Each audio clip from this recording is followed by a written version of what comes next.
hasta el día de ayer hablábamos de un parámetro que era la susectancia magnética, ¿cierto? Y decíamos que este parámetro era una propiedad de los materiales, que a partir de las características de la susectancia teníamos materiales paramagnéticos, diamagnéticos y ferromagnéticos, ¿cierto? Que para comprenderlos hacíamos analogía, decíamos que los diamagnéticos eran entonces aislantes, pero eran aislantes magnéticos. Los paramagnéticos eran el equivalente a los semiconductores y los ferromagnéticos eran el equivalente a los conductores magnéticos, ¿cierto? De pronto con lo que leyeron se pudo complementar, que esa parte es bastante eh, interesante. Ellos acá cuando hablan de los materiales ferromagnéticos hay una parte que ayer tratamos de forma superficial pero que no hicimos claridad, y es básicamente que este parámetro de susceptibilidad magnética cambia con respecto a la temperatura, que era lo que les comentaba yo, que naturalmente los materiales ferromagnéticos en estado natural son pocos, o sea, no hay muchos, pero en condiciones de temperatura diferentes se pueden tener más materiales que pueden funcionar como materiales ferromagnéticos, porque la susceptibilidad cambia con respecto a la temperatura, entonces es una constante dividido en la temperatura. Es decir, que entre mayor sea la temperatura, la susceptibilidad va a tender a ser más baja, ¿no? Entre menor sea la temperatura, la susceptibilidad va a tender a ser un valor más elevado. Es decir, a menor temperatura los materiales se comportan como mejores conductores magnéticos.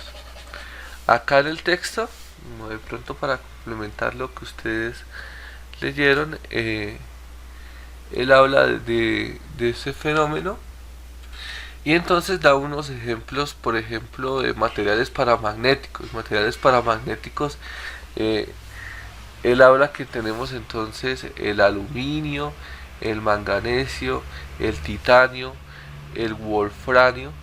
De materiales aislantes, pues él también da acá unas referencias, como lo son entonces el bismuto, el cobre, el plomo, la plata, el oro, que en este caso, si se fijan, estos son conductores eléctricos, ¿no? O sea, el cobre es conductor eléctrico, la plata es un buen conductor eléctrico, el oro también, pero en términos magnéticos son elementos diamagnéticos, o sea, no son conductores magnéticos para este caso.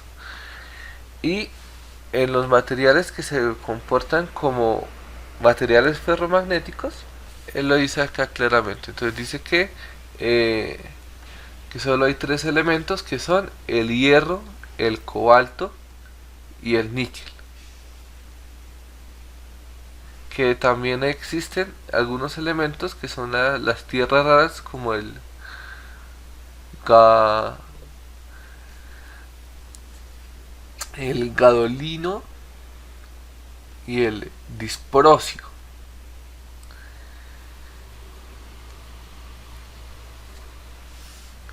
Y entonces acá es donde hace también la aclaración que esto es a temperatura ambiente y por encima de ella, ¿no? Por debajo de temperatura ambiente, es decir, en una temperatura controlada, sí se pueden tener más materiales que funcionen como eh, conductores magnéticos. Bueno, susceptibilidad magnética. Cada parámetro va a tener su comportamiento en términos de susceptibilidad, ¿listo? ¿Y cómo está relacionado a esta parte? Entonces recordemos que hablábamos de la densidad de campo magnético, que va a estar determinada como la permeabilidad en el vacío por la permeabilidad relativa por la intensidad de campo, ¿cierto? En donde La susceptibilidad nos va a describir cómo es la permeabilidad relativa, porque la permeabilidad relativa es igual a 1 más la susceptibilidad magnética. Entonces tendríamos la explicación del día de ayer de los dominios magnéticos, de lo que era el spin.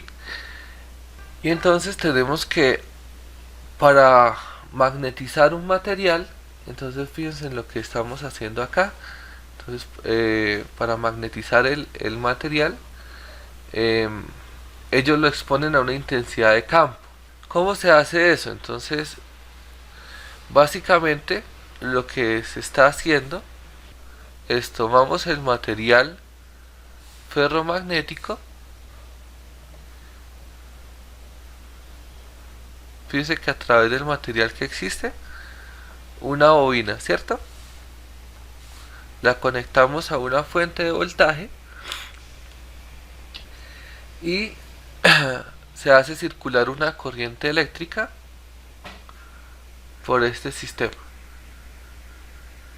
La corriente eléctrica va a causar que a través de este sistema se cree un flujo magnético. ¿De qué forma van a estar esas líneas de flujo? Entonces, la forma más sencilla de hacer y determinar esa parte es seguir la trayectoria de la corriente con la mano derecha. Es decir, yo tomo la mano derecha, perdónenme en el dibujo de la mano, que pena, tomo mi mano derecha y con estos dedos trato de seguir la trayectoria de la corriente. Es decir, en este caso, si hacemos eso, cerraríamos la mano de esta forma, ¿cierto? Y es decir que en este caso el norte del sistema se va a producir acá. Para saber la dirección, simplemente guíense de la dirección de la corriente. Con la dirección de la corriente envuelvan la bobina como esta está enrollada y la mano derecha, el pulgar les dice la dirección en la cual se encuentra el norte. ¿Listo? Entonces tendríamos un norte acá. Listo. Recuerden que también acá nosotros dibujamos esto como líneas, pero en realidad no son líneas. Estamos hablando de un campo que está presente en todos los puntos, sino que para fines ilustrativos dibujamos las líneas que son un poco más fáciles de ver. ¿Listo? Bueno, entonces esto es lo que decíamos hasta el día de ayer. ¿Qué estamos haciendo acá en otras palabras? Entonces el día de ayer decíamos que con la intensidad con la corriente estábamos creando una intensidad de campo, ¿cierto? Que la intensidad de campo magnético se da de qué unidad es amperios vuelta sobre metro. Es decir, esta intensidad va a depender de la corriente eléctrica, de cuántas vueltas tenga la bobina y de la longitud magnética del elemento que se esté analizando. Ahora, ¿qué sucede, muchachos? Nosotros en la gráfica anterior, en la expresión anterior, relacionamos intensidad de campo y densidad de campo. Pero resulta que estos están relacionados, si se percatan, por lo que sería la permeabilidad, ¿cierto? Es decir que, en otras palabras, voy a copiar acá la ecuación que tenemos allá, la permeabilidad por la intensidad. Es decir que podemos despejar de acá y decir que la permeabilidad también es una proporción de la densidad de campo sobre la intensidad de campo. ¿Y qué sucede acá? Que cuando entonces circula una corriente, vamos a causar una intensidad de campo, ¿cierto? Y dicha intensidad de campo va a hacer que la tendencia de los dominios magnéticos se alineen, que es lo que presenta acá la gráfica del texto. Entonces acá tenemos el material sin magnetizarse con los dominios magnéticos desalineados, ¿cierto? A medida de que se empiece a aumentar la intensidad de campo, entra en, en una parte que ellos llaman crecimiento irreversible de los dominios. ¿Qué es ese crecimiento irreversible de los dominios? Resulta que si usted magnetiza un material ligeramente, cuando retire el estímulo, es decir, cuando retire el campo, la intensidad de campo, es decir, cuando retire la corriente, este se va a desmagnetizar. Pero si usted supera este punto, entra en esta zona que ya entonces la estamos llamando crecimiento irreversible de los dominios, es decir, los dominios van a permanecer en este estado. A esto también, ¿cómo se le conoce, muchachos?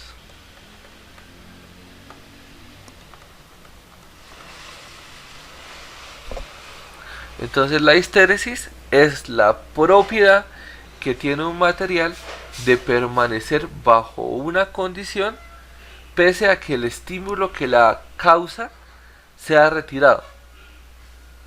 En otras palabras, si nosotros tomamos un metal y lo calentamos, inmediatamente retiremos el estímulo que causa el calentamiento, el metal se va a enfriar.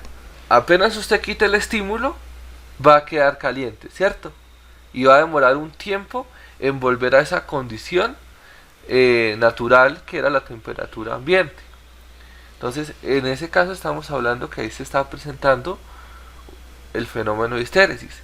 En este caso, si magnetizamos un material en esta parte, en la zona de crecimiento irreversible, y retiramos el estímulo, es decir, quitamos la intensidad, el material queda magnetizado o no queda magnetizado. Entonces, lo que está sucediendo es que efectivamente los dominios fueron alineados y van a permanecer alineados, no a la misma magnitud, o sea, no con digamos que lo expusimos a esta intensidad causada por la corriente.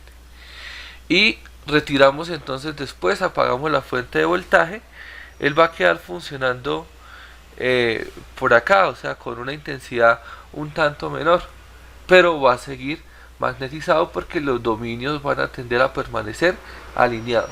Y conforme a que el tiempo transcurra, pues va a tender a cero, pero va a demorar un poco en llegar en esta condición. Entonces ese efecto que tienen los materiales de permanecer bajo ciertas condiciones causadas por un estímulo y permanecer con esa propiedad pese a que el estímulo se retire, se conoce con el nombre de histéresis. Más adelante vamos a profundizar en ello, pero es bueno irlo analizando desde ya para ir asimilando el concepto. ¿Listos? Entonces esta sería la zona de crecimiento irreversible para los materiales. Y después estamos pasando en lo que ellos llaman la rotación dentro de los dominios. Acá los dominios ya están prácticamente alineados. Y fíjense que el comportamiento de lo que es esta parte está cambiando. Hasta que llega un punto en el que ya todos los dominios están alineados. Y todos los dominios se encuentran alineados, usted ya no puede hacer que la densidad de campo aumente más. ¿Por qué? Porque es que ya el material está en la saturación, es decir, ya no hay más dominios que alinear, ya la intensidad de campo no se puede, ya la densidad de campo no se puede aumentar más. Entonces vamos a llegar al punto en el que, sin importar la intensidad de campo o la corriente que se siga aumentando, la densidad no va a aumentar.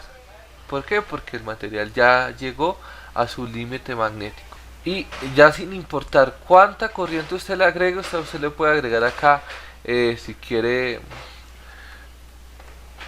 1000, 2000, 3000, 4000 amperios. O sea, podemos ser exagerados, listo. Y sin importar esa parte,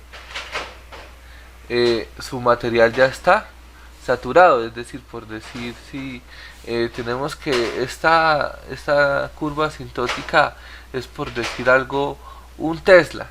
Entonces, sin importar cuánto sea la intensidad de campo en su material, usted nunca va a tener una densidad magnética de un Tesla.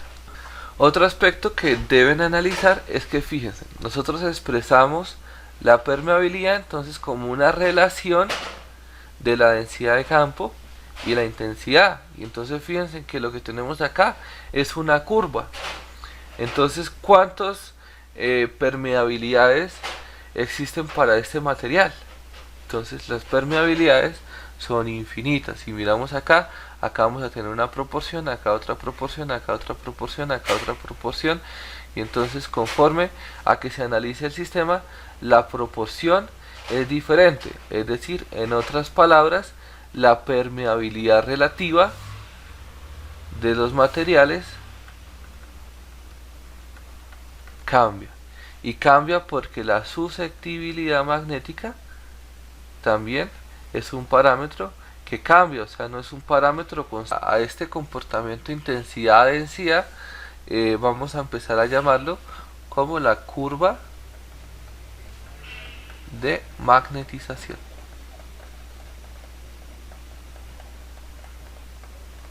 Y va a estar expresada de esta forma: una constante A, una constante A, una constante B. Ya profundizamos en la curva, listo. Vamos a culminar con la idea de la permeabilidad y las densidades propias de los materiales, listo. Entonces, bajo esa idea, que era la pregunta también del compañero, sí, efectivamente va a depender exclusivamente del material. Fíjense que acá tenemos hierro fundido. Entonces, si tenemos hierro fundido, la curva de magnetización es de esta característica, como la tenemos acá. Y entonces fíjense que el valor máximo de saturación va a ser menor a 0.8 teslas. Es decir, si ustedes tienen hierro fundido y al hierro fundido le van a pedir que funcione a 1 tesla, a 1.2 tesla, él nunca lo va a hacer. ¿Por qué? Porque sus características magnéticas no se lo van a permitir. Ahora, si estamos hablando de acero fundido, entonces el acero fundido ya puede llegar hasta casi los 1.6 teslas. Y si hablamos ahora de las chapas magnéticas, van a tender a llegar hasta casi los 2 teslas.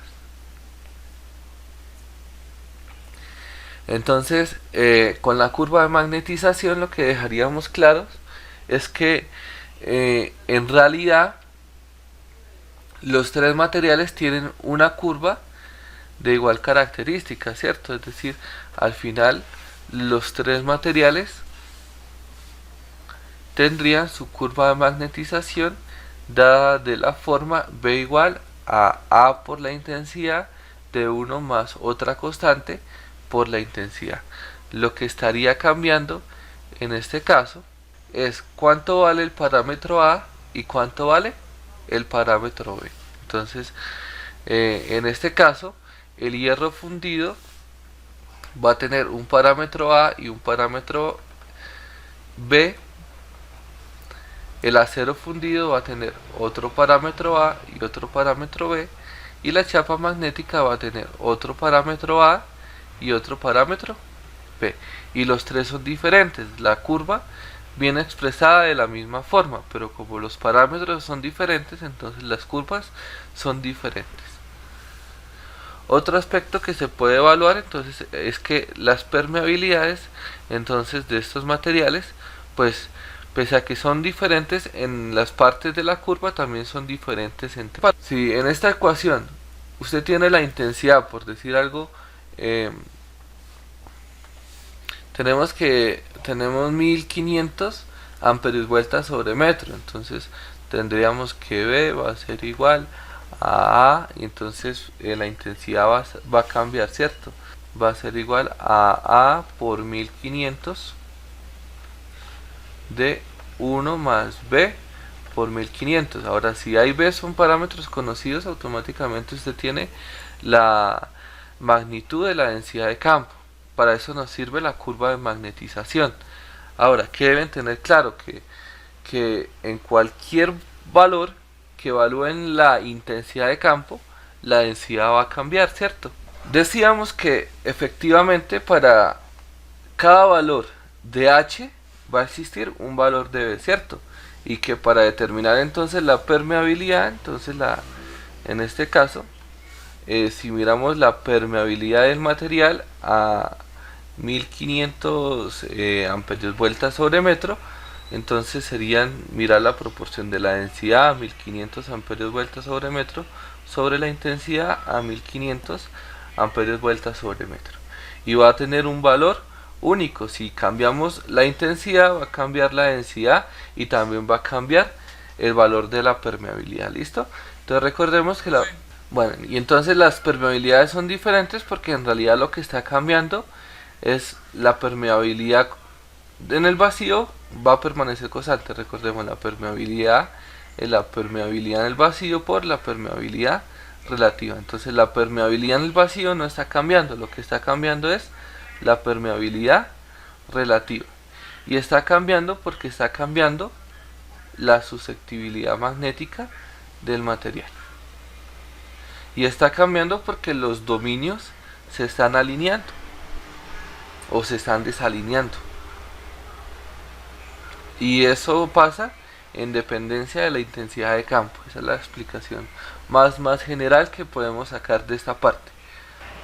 Entonces, aspectos a destacar acá. Entonces, primero, cada material ferromagnético va a tener su curva de magnetización. La curva de magnetización es única para cada material, ¿cierto? Segundo, para conocer la permeabilidad relativa de un material hay que analizar el punto en el que está funcionando y el material, porque en dependencia del punto en el que funcione, dicha permeabilidad va a cambiar. Y va a cambiar porque la susceptibilidad magnética está cambiando. Acá está explicado el fenómeno de histéresis en materiales magnéticos. Entonces, bueno, estamos presentando exactamente lo mismo que se presentó en la parte anterior. Tenemos entonces un material ferromagnético, que el material ferromagnético se conectó a una fuente de voltaje y en él va a circular una corriente I, ¿cierto? Entonces esta corriente I que va a causar que el material se magnetice, es decir, él va a empezar a funcionar en este punto A, y conforme a que el campo aumente va a tender a funcionar con esa parte, ¿cierto? Esta sería la curva de magnetización que vimos en la parte anterior. Entonces él va a tender a funcionar con la intensidad máxima, con el H máximo en este punto, que es el punto B. ¿Qué sucede? Entonces sucede que ellos apagan el estímulo, es decir, que la intensidad de campo se hace cero, ¿cierto? Pero fíjense que con la intensidad de campo cero, él no vuelve al punto A, él queda funcionando en esta parte, en el punto C. Intensidad de campo cero y densidad de campo C. ¿Por qué? Porque existe el fenómeno de histéresis en este material, queda como una especie de remanente magnético. El material queda magnetizado en cierta proporción y queda funcionando con este valor de densidad BR. ¿Qué sucede acá y por qué es relevante este fenómeno? Entonces él está pasando ahora por esta curva, ¿cierto? De B pasa a C cuando se quita el estímulo, es decir, cuando la intensidad de campo se hace cero. Y quedó con esta densidad de campo que le llamamos la densidad de campo BR, ¿cierto? Ahora, ¿cuál es la importancia de esto? Resulta que acá existe una energía relacionada. ¿Por qué? Porque el hecho de que él esté magnetizado nos está indicando que existe cierta energía almacenada. ¿Cómo podemos ver esta energía de forma sencilla? Entonces, para hacer que el material quede con densidad de campo cero, es decir, para que vuelva a la condición inicial con la que se empezó este material, ¿qué se debe causar? Entonces se debe emplear un estímulo, ¿cierto? Y ese estímulo es una intensidad de campo negativa. Entonces esa intensidad de campo negativa que se le emplea acá va a hacer que nuestro material ferromagnético pase a funcionar en el punto D. Pero esta intensidad de campo, ¿cómo la conseguimos nosotros? Con una corriente, y más específicamente con una corriente en dirección opuesta. Es decir, que para causar eso necesitaríamos entonces una corriente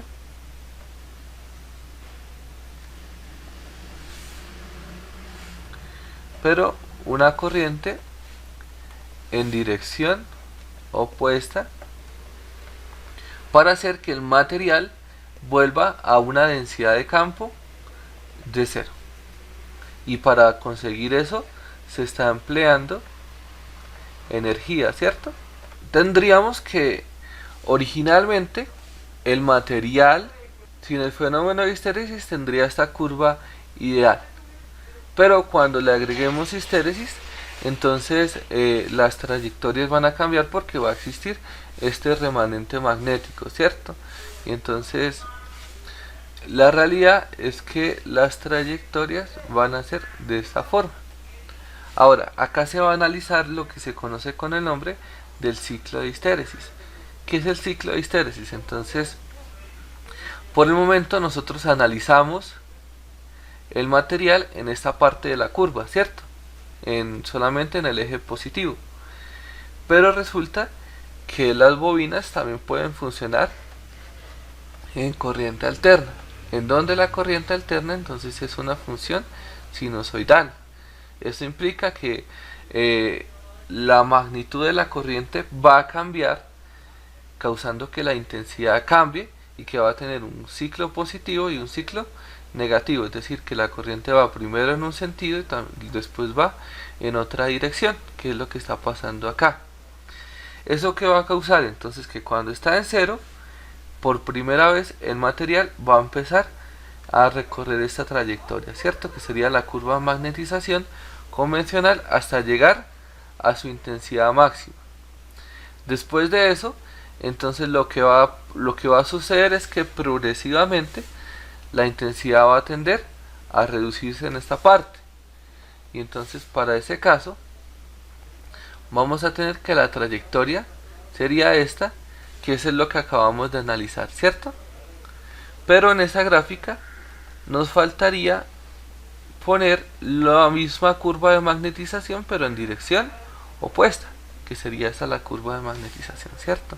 Entonces acá la intensidad llega a cero y después la corriente va en el otro sentido, es decir, tendríamos esta parte de la curva que sería llegar al punto D, ¿cierto?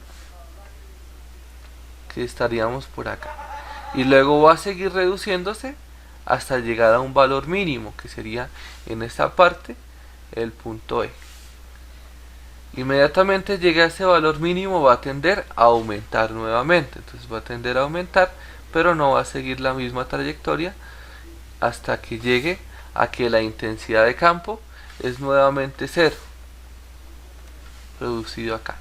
Y con esa intensidad de campo cero él va a quedar funcionando en este punto, que fíjense que acá si no le ponen nombre a ese punto, pongámosle el nombre del punto F, que sería acá. Y eso por el momento eso es un ciclo. Ahora, como es una señal sinusoidal, el ciclo se va a volver a repetir y entonces él va a tender a aumentar nuevamente, a llegar a este punto B, a llegar a este punto E, trabajar en este punto F, en el punto C, en los intersectos que tienen ahí, el punto D y este punto. Y entonces en realidad la trayectoria o el material ferromagnético va a funcionar con esta holgura que es producto de la histéresis. Entre mayor sea la histéresis del material, esta curva va a tender a ser más pronunciada. Existen materiales que tienen un ciclo de histéresis más o menos de esta forma, o sea, puede ser también particular dicha parte.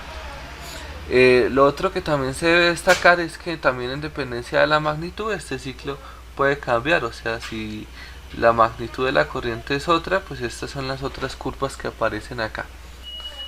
Bueno, entonces redondeando la idea, la realidad es que el material ferromagnético en corriente alterna va a funcionar de esta forma, ¿cierto? Y esa forma con la que queda funcionando se le denomina el ciclo de histéresis. Y el ciclo de histéresis es producto de que el material tiene el fenómeno que se conoce como histéresis, e histéresis es la propiedad del material de permanecer bajo cierta condición pese a que el estímulo se retire, que fue lo que dijimos, que si magnetizamos el material en B y retiramos la corriente, él va a quedar funcionando en el punto C. Eso es a grandes rasgos la forma más sencilla de verlo. Esta tabla nos ayuda a analizar lo delicado que es la permeabilidad. Entonces fíjense que acá en esta parte tenemos la permeabilidad máxima del sistema, ¿cierto? La permeabilidad relativa máxima. Recordemos que esto es un valor máximo porque en realidad la permeabilidad es un valor que cambia, ¿cierto? Pero tiene un valor máximo. Y entonces acá lo analizan para los materiales hierro al 99.9%. ¿Cuánto es la permeabilidad máxima para el hierro al 99.9%? Es 5000. Recordemos que la permeabilidad es adimensional, ¿no? Para hierro al silicio, la permeabilidad relativa es adimensional. Para hierro al silicio, y fíjense que esto es 4% de silicio y 96% hierro, vamos a tener que es de 7000. Y hierro al silicio también, pero en otra composición. Entonces fíjense que esto es 3.3 silicio y 96.7 hierro. Y esta parte quiero que la analicen porque entre el hierro al silicio de la primera parte y el hierro al silicio con la siguiente concentración que se tiene, que la permeabilidad cambia drásticamente. Es decir, acá estamos hablando de un cambio de permeabilidad máxima de 3000. ¿Y cuánto cambió la composición del material? Entonces cambió en realidad 0.7% de silicio. Y fíjense en el cambio que ha sucedido. Entonces, por eso es que les decía que las curvas de magnetización se deben determinar por material. ¿Por qué? Porque un pequeño cambio en su composición puede implicar cambios drásticos. Y entonces la única forma de tener usted certeza de cómo es el comportamiento magnético para dicho material es con la curva de magnetización específica. Porque si yo les digo hierro al silicio y alguien dibuja esta curva, es diferente y difiere significativamente con lo que sería esta curva, pese a que los dos tengan el mismo nombre, pero las composiciones son diferentes. Listo, y acá vienen las partes de las tierras raras, que viene con el mumetal, que tiene 75% níquel, 2 cromo, 5 manganesio y 18% hierro, que puede llegar hasta una permeabilidad relativa máxima de 110.000, ¿no? O sea, son valores elevados. Otro aspecto que se debe analizar es la resistividad. Fíjense que acá tenemos que cada uno de estos materiales tiene una resistividad eléctrica que va a ser importante más adelante. ¿Por qué? Porque ahorita vamos a hablar de un efecto que se conocen como las corrientes parásitas o las corrientes de Foucault. Entonces, cabe destacar que en este caso a nosotros nos interesan las propiedades magnéticas del material, ¿cierto? Pero las características magnéticas también están relacionadas con unas características eléctricas.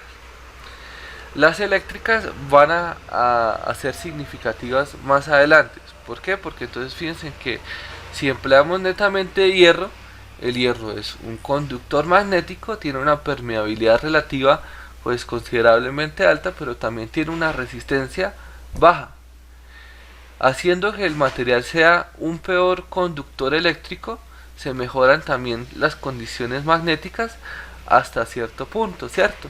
Porque fíjense que acá aumentaron al 4% y con el 4% la densidad de relativa se reduce, bueno, aumenta a 7000, pero con 3.3%, es decir, bueno, entonces acá vamos a empezar a analizar las leyes de los circuitos magnéticos. Y entonces esa parte normalmente les cuesta un poquito. Y les cuesta un poco porque vamos a empezar a hablar o vamos a continuar hablando de los términos, pero vamos a hacer referencia a, a los parámetros en términos de circuitos magnéticos. Y entonces, ¿qué les hace un poquito complicado? Entonces, normalmente nosotros tenemos entonces un circuito eléctrico que es de esta forma, ¿sí?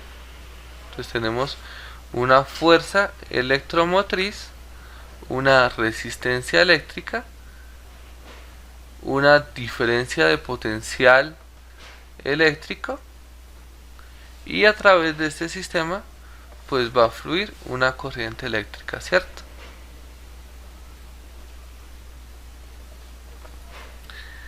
Resulta que los circuitos magnéticos se pueden hacer, entre los circuitos eléctricos y magnéticos se pueden relacionar a partir de una analogía.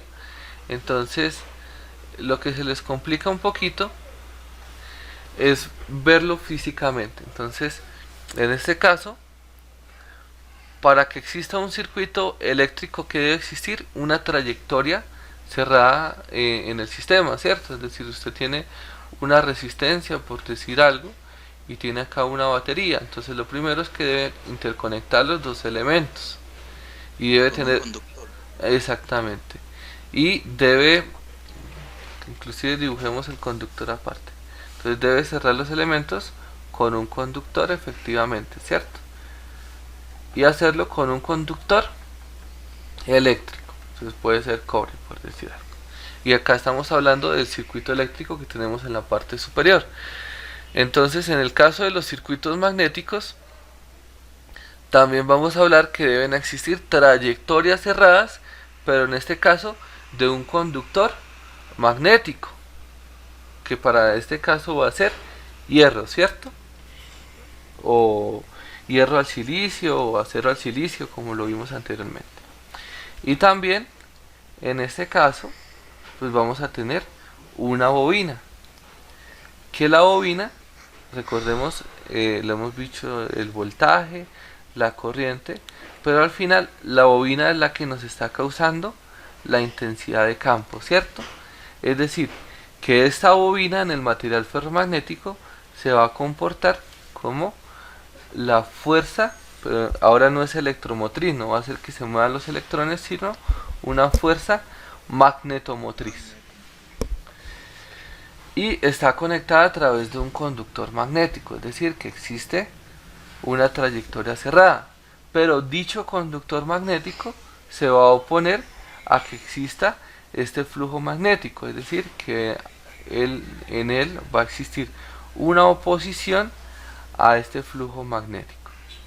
Y esa oposición al flujo magnético la conocemos como el nombre de reluctancia.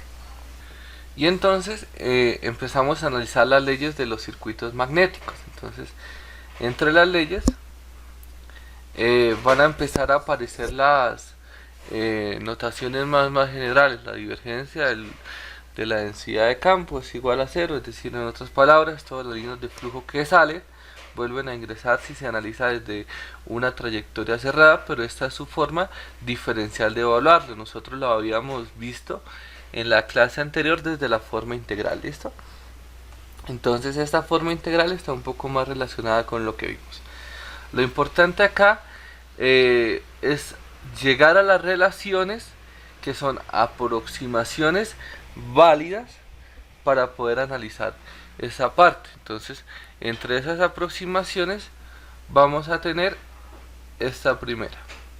Entonces, esta primera expresión va a ser la correspondiente a la fuerza magnetomotriz que dijimos existía en este caso. Entonces la fuerza magnetomotriz se puede calcular como el número de vueltas de la bobina por la intensidad o por la corriente que esté circulando a través de la bobina.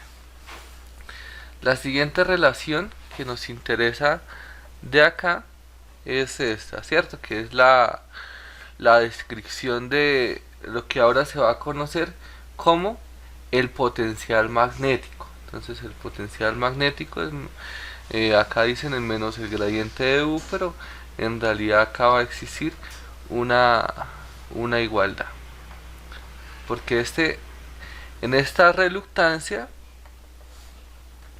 vamos a tener que existe una diferencia de potencial, ¿cierto? Pero esa diferencia de potencial la vamos a llamar U y es una diferencia de potencial magnético. Y esa diferencia de potencial magnético va a tener las mismas unidades de la fuerza magnetomotriz, es decir, se da en amperios vuelta. Y se puede determinar entonces esa diferencia de potencial magnético como la intensidad de campo por la longitud media magnética del material, que ya vamos a hablar qué es la longitud media magnética para este caso y por qué se emplea la longitud media magnética. Los voy a poner acá en rojo y ya discutimos lo que es. ¿Listo? Otro de los términos importantes es el flujo. Entonces el flujo magnético, que es el equivalente a la corriente, se va a determinar como la densidad de campo por la sección transversal. Aquí aparece la reluctancia magnética. Listo, entonces hay un detalle en los materiales ferromagnéticos. ¿Y cuál es el detalle? Entonces, si nosotros miramos la sección transversal de un material ferromagnético, digamos que este es el material y vamos a mirar la sección transversal. ¿Listo? Pregunto, ¿el flujo magnético en qué parte se va a encontrar?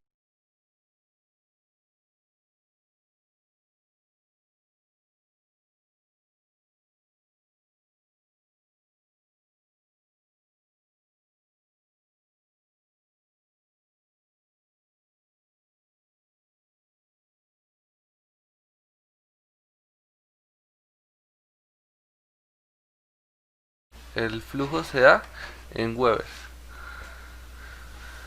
Listo, entonces este es el flujo magnético. Pero ¿qué sucede? Nosotros podemos analizar el flujo de esa forma, muchachos. Entonces ahí es donde se presentan los detalles, porque analizar el flujo de esa forma es igual a analizarlo en ecuaciones diferenciales parciales, que es un modelo distribuido, ¿cierto? Y analizar, en realidad todos los sistemas se pueden analizar de dos formas. La primera, que es el modelo más aproximado al real, que son ecuaciones diferenciales parciales, que es lo que estamos diciendo acá. Entonces el flujo se encuentra atravesando en su totalidad el material ferromagnético. O se puede analizar como un parámetro concentrado con ecuaciones diferenciales ordinarias. Entonces, para analizarlo como un material concentrado, entonces vamos a ubicar un punto en el cual se va a expresar el flujo magnético. Entonces ahora vamos a decir que en realidad el flujo magnético se puede expresar como un parámetro concentrado en exactamente la mitad del material ferromagnético, y ya se puede expresar con ecuaciones diferenciales ordinarias. ¿Qué se consigue acá? ¿O qué es lo que se está haciendo? Entonces, esto es el equivalente a cuando ustedes analizan un objeto, ¿cierto? Por decir algo, ustedes tienen un objeto con ciertas características y pueden analizar como que ese objeto es un conjunto de partículas, ¿cierto? Y decimos, bueno, si a ese objeto le aplicamos una fuerza, ¿cómo va a ser el movimiento? Entonces ustedes pueden analizar como la fuerza a la cual se exponen las partículas con ecuaciones diferenciales parciales, o pueden determinar que todas las partículas componen un objeto sólido, ¿cierto? Determinan el centro de masa, el punto del centro de masa, y aplican la fuerza en el centro de masa y lo solucionan con ecuaciones diferenciales ordinarias. Entonces esto es el equivalente a lo que se está haciendo en este caso. Estamos diciendo entonces que no vamos a analizar el flujo magnético como un parámetro distribuido, y por el contrario entonces vamos a decir que ya no es un parámetro distribuido, sino que lo vamos a concentrar en un punto, ¿cierto? Pero para determinar el punto entonces va a ser exactamente la mitad, y lo vamos a analizar ahora como un parámetro concentrado. Entonces en exactamente la mitad del sistema vamos a tener ahora el flujo magnético. Visto en el conductor, ¿cómo sería eso? Entonces visto en el conductor magnético, es decir, en el material ferromagnético, si lo dibujamos de esta forma, entonces vamos a tener que el flujo se está analizando en exactamente la mitad de él, ¿cierto? Que sería de esta forma.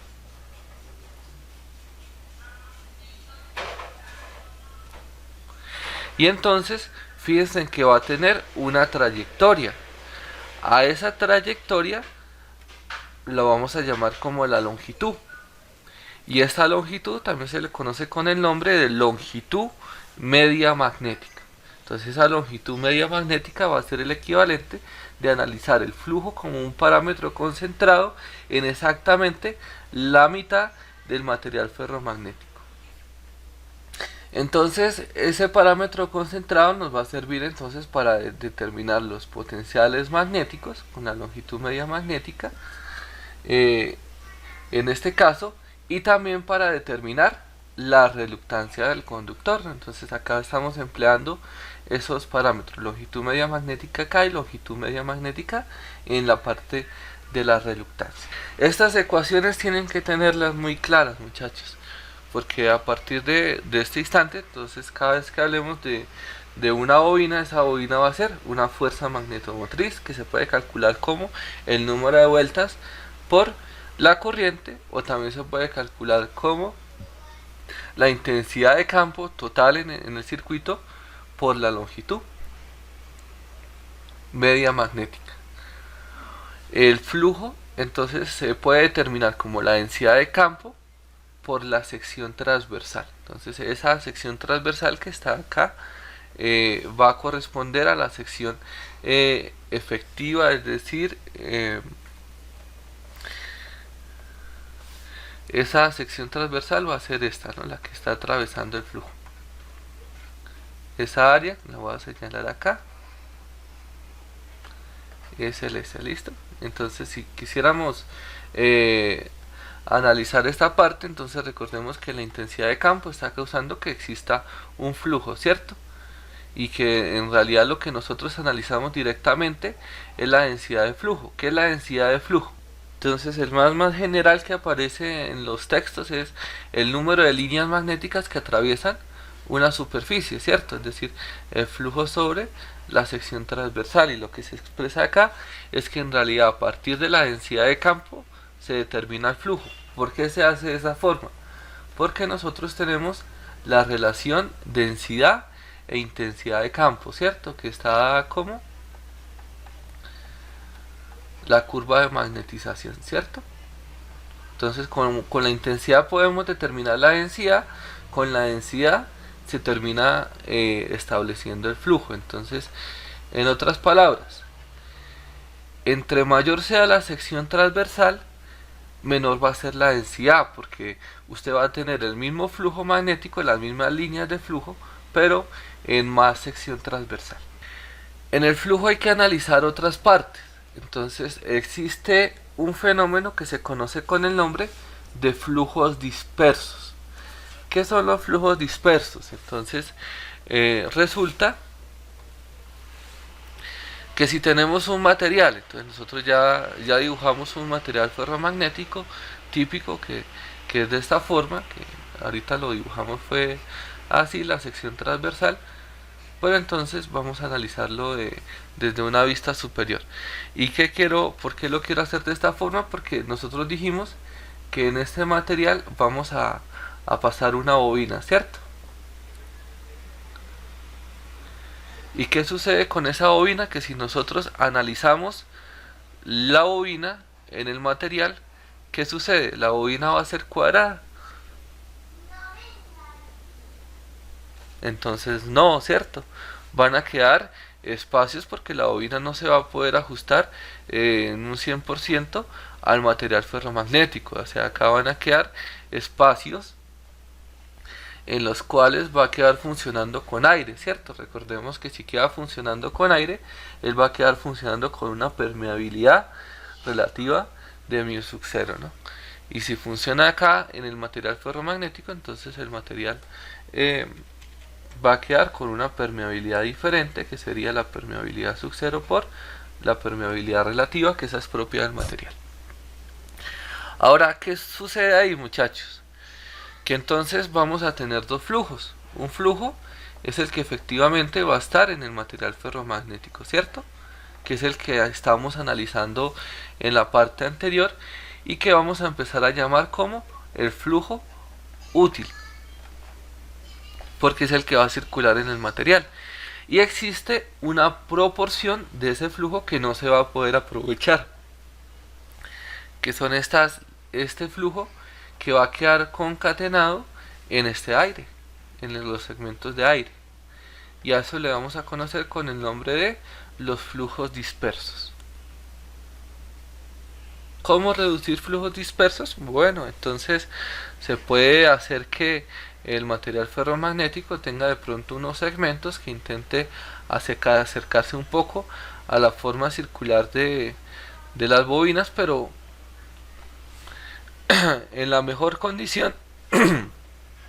De igual forma vamos a tener que van a seguir existiendo estos pequeños espacios de aire que van a ser flujos dispersos, ¿cierto? Y aparte de eso, cuando le den bastantes vueltas, van entonces a tener capas, y entre más alejado esté el material, mayor va a ser este espaciamiento, ¿no? Entonces, indiscutiblemente, en estos sistemas va a existir el fenómeno de los flujos dispersos. Entonces vamos a decir que existe entonces un flujo total, y que ese flujo total entonces va a ser el flujo útil más los flujos dispersos.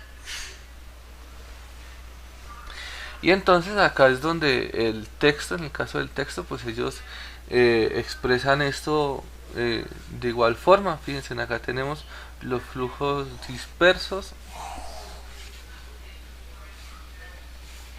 Ahí lo paso al rojo.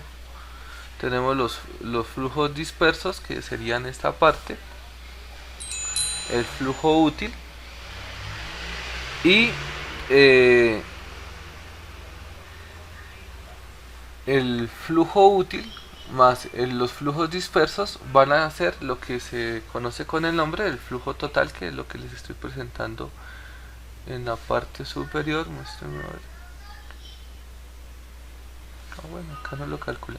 Bueno, acá calculan algo que es el coeficiente de dispersión de Hodgkinson. Ese coeficiente de dispersión de Hodgkinson no es más que entonces tomar el flujo total sobre el flujo útil, una proporción, ¿cierto? Entonces, para nosotros determinarlo, ese coeficiente, entonces el coeficiente, como lo ponen acá, V, ¿no?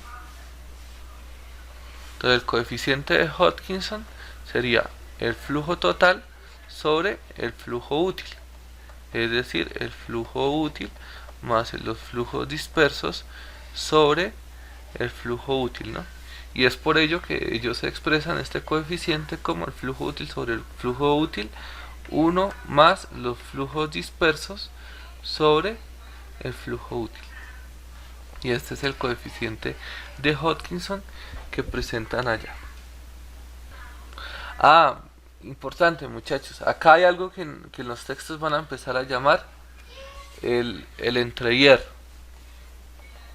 Entonces, ¿qué es el entrehierro? Entonces, en realidad, fíjense en que en los circuitos magnéticos pueden existir diferentes materiales. Listo, recordemos, para nosotros la bobina es siempre la fuerza magnetomotriz, ¿cierto? Y este material ferromagnético pues va a tener su reluctancia específica. Pero en este caso acá aparece otro material en este segmento, ¿cierto? ¿Qué material hay acá? Aire, ¿cierto? No vacío, aire, sino que para nuestro caso la permeabilidad relativa del aire va a ser aproximadamente 1 porque la susceptibilidad magnética es baja y entonces vamos a trabajar con la constante que es la permeabilidad en el vacío, ¿sí? Entonces a estos espaciamientos de aire en el texto los van a empezar a llamar entre hierro, porque no hay material ferromagnético, sino que hay aire y normalmente puede caer un espaciamiento de estas características en los materiales. Otro aspecto que se debe analizar son las trayectorias de flujo, ¿cierto? Porque en el material ferromagnético ya sabemos que el flujo se concatena a través de él después de analizar los flujos dispersos. Pero en el aire las trayectorias van a tender a ser un poco mayores. Es decir, en el caso del material ferromagnético nosotros analizábamos el flujo como... Entonces el flujo lo analizábamos como la densidad por la sección transversal y esta es la sección transversal, ¿cierto? ¿Qué pasa? Que si hay un espaciamiento de aire, esa sección transversal va a aumentar ligeramente, ¿cierto? Es decir, que si vamos a mirar el flujo en este sistema, vamos a tener que analizar la densidad y una sección transversal que va a ser ligeramente mayor a la sección transversal, por decir algo, digamos que en este caso es un 10%, por lo cual la densidad va a tender a ser un poco menor porque al final el flujo magnético en esta trayectoria cerrada es uno solo. Entonces más adelante vamos a analizar este fenómeno, pero entonces hay que tener claro que efectivamente va a existir un aumento en las secciones transversales que se debe considerar en las aproximaciones para determinar las densidades de flujo en estos espaciamientos de entrehierro. ¿Listo? Bueno, de pronto algo que se nos estaba escapando sería señalar que el coeficiente de Hodgkinson entonces estaría entre 1.1 y 1.3, o sea, también existen límites acá, no es que los flujos dispersos van a ser casi todo el flujo, no, la gran mayoría del flujo va a ser flujo útil que se concatena en el material ferromagnético, pero sí es una realidad que existen flujos dispersos en los sistemas y ya más adelante vamos a analizar los efectos. Listo, por el momento me interesa que tengan claro el concepto. En esta parte cuando empezamos a analizar, y entonces decíamos que en el circuito eléctrico teníamos nosotros una FEN, una fuerza electromotriz, y en el circuito magnético tenemos una fuerza magnetomotriz. ¿Listo? ¿Qué deben tener claro ustedes? Bueno, que cuando hablamos de una fuerza magnetomotriz, esa fuerza magnetomotriz en el circuito magnético, ¿qué va a hacer? La bobina en la cual está circulando una corriente eléctrica, ¿cierto? Están estos tres conceptos que los hemos trabajado bastantes. La densidad de campo, que en el texto también le conocen con el nombre de inducción, la permeabilidad, que la permeabilidad sí tiene unidades, Henry sobre metro, el campo magnético o la intensidad de campo que nosotros hemos llamado, que se da en amperios vueltas sobre metro, y los otros análogos que hemos estado determinando, que es la corriente, que es el análogo del flujo magnético, es decir, en este circuito magnético va a existir un flujo magnético, y el potencial eléctrico, que lo analizábamos acá, que va a ser el equivalente en este circuito a lo que conocemos como el potencial magnético.